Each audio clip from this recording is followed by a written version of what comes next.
Retour sur le plateau de votre émission Émergence qui, depuis quelques instants, parle bien sûr du PND, Plan National de Développement, lancé le 4 mars dernier par le chef de l'État togolais, Faure Sozimna Nyassingbe. Il a demandé à tous les Togolais de porter sa pierre à la réussite, à la construction de ce beau plan national de développement. Et déjà, le plan suscite d'admiration à travers le monde des Togolais.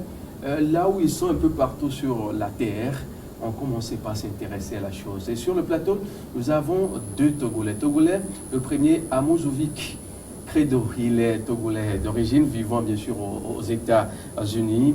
Il est sur le plateau avec Kodjo Nyache. On passe à la loupe depuis quelques minutes ce qu'ils ont de concret à apporter à la réussite de ce plan lancé par le chef de l'État. Et j'étais avec M. Amouzovic et vous nous parlez tantôt de comment vous allez essayer avec votre projet là, contribuer à l'arrêt plus ou moins total du délestage, arrêter un peu le taux de chômage qui grimpe au jour le jour, des jeunes qui ont des diplômes, qui n'arrivent pas à trouver de quoi faire concrètement. Donc vous êtes également là pour ça. Mais je voudrais écouter un peu aussi M. Kodjo Nyache. M. Kodjo Nyache, vous êtes l'un des partenaires de Amouzovic pour ce projet-là dans le cadre du Plan national de développement. En quoi va consister réellement votre contribution? Je disais que nous sommes Togolais. Je pense que vous connaissez nos problèmes liés toujours au chômage. Et nous avons trouvé le plan national de développement, comme vous le savez, le PND, l'axe 3, dont une partie prend l'inclusion sociale. Oui. Et cette partie, nous avons trouvé ça pertinent parce que ça va créer assez d'emplois sur place. Et parce que la société qui vient nous appuyer, avec laquelle nous sommes en partenariat, a dans son programme d'installation beaucoup d'emplois que la société va créer. Mais je voudrais aussi vous rappeler que le plan national de développement ne peut pas réussir sans un climat de paix. C'est pourquoi... C'est-à-dire que lorsque nous connaissons des manifestations, la violence, personne ne peut venir investir au Togo tant qu'il n'y a pas une cohésion sociale, un climat de paix dans ce pays. Alors, vous savez que vous êtes déjà au Togo depuis des années, vous êtes sur le terrain. Est-ce que vous avez essayé de mener des actions en sourdine pour apaiser les différents camps protagonistes, pour faire bien sûr passer ce plan-là dont on vante tellement le mérite aujourd'hui? Bien sûr, on doit en parler parce que il y a une association gérée par le même directeur, Tasso Komalavi, association des jeunes Togolais résidents au Ghana. Vous m'avez eu sur votre plateau il y a de cela un mois. Il a organisé une conférence de presse au Ghana pour inviter tous les partis politiques à dialoguer avec le chef de l'État pour l'accompagner dans ce nouveau plan, parce que ce plan-là n'est pas l'apanage du chef de l'État, mais c'est pour tous les Togolais. Okay. Et nous avons constaté, après notre invite, une semaine après, la coalition des 14 partis, comme vous le savez, une partie a été reçue par le chef de l'État et le dialogue a été ouvert. Donc nous avons trouvé que... Votre cri a été entendu? Bien sûr, bien sûr. Et c'est le lieu de dire un sincère merci à M. Komalavi Dansou, s'il nous suit, que vraiment le chef de l'État le suit de près, l'encourage à continuer dans cet élan. C'est pourquoi, n'étant pas tellement fatigué, il a encore instruit nous qui sommes ses collaborateurs à mener des actions avec la société qui aujourd'hui vous avez sur vos antennes, qui va vous parler, qui est en train de nous parler de comment il pense à appuyer le Togo dans le domaine de l'énergie. Merci. Alors, Credo Amouzovic, on reste un peu sur l'axe 3, l'axe stratégique 3, inclusion sociale. Oui. À travers ce que vous allez faire sur le terrain, comment vous allez porter un plus? Oui, l'inclusion sociale instaurée par le chef de l'État nous a pratiquement lancé un appel de nécessité. Nous venons, comme nous sommes en train de discuter avec le ministère de l'Énergie, la direction de l'énergie, déjà hier, avec mes ingénieurs et collaborateurs, on a parlé avec nos consorts aux États-Unis. Oui. On a déjà commencé par mettre en place un plan d'action pour former les jeunes ici en matière d'installation. Former les jeunes, hein? Oui. la jeunesse togolaise, nous voulons créer des emplois qui vont aider la jeunesse togolaise à se souvenir, à se subsister, bien sûr. Donc, bien sûr. Donc, on veut former les gens en matière d'installation, en matière de réparation, en matière de tout ce qui concerne les panneaux solaires. Alors, c'est le problème primordial. Non pas seulement panneaux solaires, mais lampadaires solaires. Lampadaires solaires, voilà. Oui. Lampadaires solaires. Alors, on sait parce qu'on voit au jour le jour ces panneaux, ces lampadaires qui s'implantent ça et là, mais une fois tombés en panne, c'est fini. Oui, bien sûr. Donc, vous voulez rectifier ce tir-là à travers la formation. Et déjà, quel a été le retour quand vous avez eu à joindre de l'autre côté vos partenaires avec qui vous allez mener à bon port ce projet-là? Oui, c'était bon parce que, bon, disons que c'est mon entreprise. Oui. Et il me faut confiance assez d'aller dans n'importe quelle direction je vais avec moi. Donc, ils ont été vraiment honorés d'apporter leur soutien. Donc, on reviendra dans peut-être 2-3 semaines. On va commencer avec, en partenariat avec la direction de l'énergie, avec M. Niache et la société de Don. On va mettre notre focus, notre attention sur un coin milieu, là où on va commencer par former les jeunes dans le domaine. Le domaine du solaire est très vaste.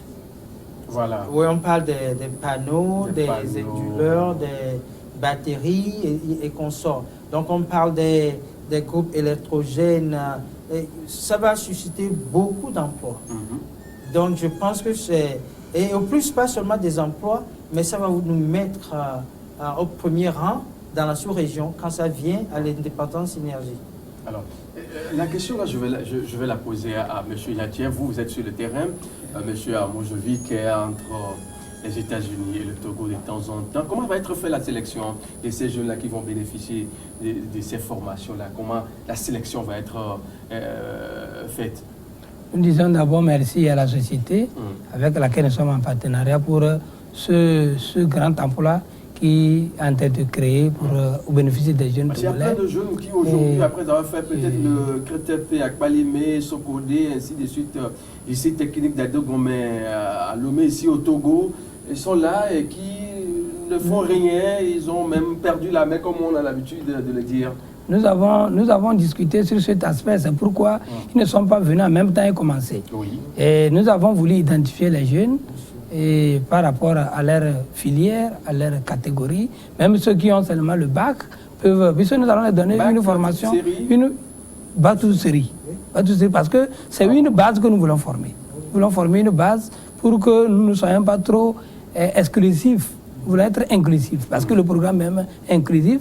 Donc nous voulons prendre en compte les jeunes qui ont le niveau moins bac, on va les former. Mais ceux qui ont déjà une formation en énergie, ça va être un plus. Nous allons les former sur ce qui va être fait par rapport à l'amélioration, bien, à la maintenance de ces engins, de ces machines, de ce que nous aurons à notre disposition. Donc vraiment, c'est du bon, c'est très important parce que c'est très bien aussi. Nous avons aussi à féliciter la société parce que depuis que le PND est lancé, le chef de l'État est en train de voyager, vous voyez. Mais eux, ils n'ont pas attendu que le chef de l'État vienne vers eux. Ils ont été humbles, ils ont été patriotiques, et puis ils ont souhaité venir apporter leur contribution parce qu'ils se rappellent de sa terre natale. Merci. Donc je voudrais profiter de vos antennes pour vous dire merci. Vous êtes en train de rendre comme ça ce que le Togo vous a rendu, vous lui ramenez ça. Bien sûr. Dire merci et dire aussi... Dire merci toujours, je reviens à ce monsieur Dansou, comme l'a vu ici, je reviens parce qu'il est en train de faire assez pour les Togolais. Mais on ne le connaît pas en tant que tel. Je voudrais vous le présenter. Vous donnez souvent monsieur Dansou, moi je me demande concrètement, il est où, comment il fait, et puis nous qui sommes tous les jours à la fuite des informations, on ne le connaît pas vraiment. Mais on va y forcément revenir. Donc je voudrais résumer en disant que les critères de sélection, c'est d'abord le niveau d'études, il faut avoir au moins le bac, toutes séries confondues. Il n'y a pas que série D ou série C, comme on a l'habitude de le voir pour ces genres de formations. Il faut avoir au moins le bac. Et maintenant, il faut être disponible et dévoué pour travailler, pour être formé et travailler après. Et C'est un peu ça. Alors, au vu de tout cela, il y a des gens aujourd'hui qui sont sur le terrain, qui maîtrisent pas mal de choses dans ces genres de domaines, mais ils n'ont pas le bac. Qu'allez-vous faire concrètement pour ces gens-là, à Mozovic, Credo? Oui, aussi, nous tenons en compte ce que vous venez de mentionner, parce qu'il y a des gens qui sont doués, mais n'ont pas de l'éducation sur les bancs. Oui. Donc, on a aussi un programme qui, comme aux États-Unis, il y a des gens qui ne sont pas allés à l'école, mais qui ont fait des formations techniques qui les permettent de gagner une vie. Oui. Donc, c'est le même système qu'on veut amener ici, qu'on veut planter ici. Bien sûr. Et l'expérimenter, voir. Alors, nous allons nous intéresser cette fois-ci, puisque le temps passe aussi vite, à ce taxe 2, l'agriculture. L'agriculture, il faut créer des pôles de transformation agricoles pour pouvoir, une fois venir à bout, bien sûr, à de certains moments où on est un peu en manque de céréales pour pouvoir subvenir aux besoins des populations. Oui. Et l'État, d'ores et déjà, pense aux agropoles. Vous, est-ce qu'il y a un pont qui est dégagé pour, bien sûr, être orienté à ce taxe 2 qui se penche beaucoup plus sur la transformation agricole? Oui, on sait que le Togo base une majorité de son économie sur l'agriculture. Sur l'agriculture, oui. Et aussi, quand on parle de l'agriculture, on sait qu'on a besoin de l'énergie pour les transformations, oui. Pour le transport, pour le stockage et tout. Donc, c'est là que nous apportons nos mini-grids, macro-grids, nos groupes électrogènes solaires ou bien hybrides, parce qu'on sait que nos fermiers en ont besoin, comme aux États-Unis maintenant, quand vous passez une ferme, vous voyez toujours au moins un pourcentage de panneaux solaires ou bien de générateurs qui est alimenté par le solaire. Donc c'est ce que nous on veut mettre. Nous sommes dans le 21e siècle et je suis sûr et certain que le Togo est à la tâche de compétir avec n'importe quel pays parce que nous avons des cerveaux au Togo, des cerveaux togolais qui sont très évolués. Donc, et aussi, bon, on a des partenaires qui viennent comme l'équipe que nous avons utilisée à Porto Rico, c'est la même équipe que je veux utiliser aussi.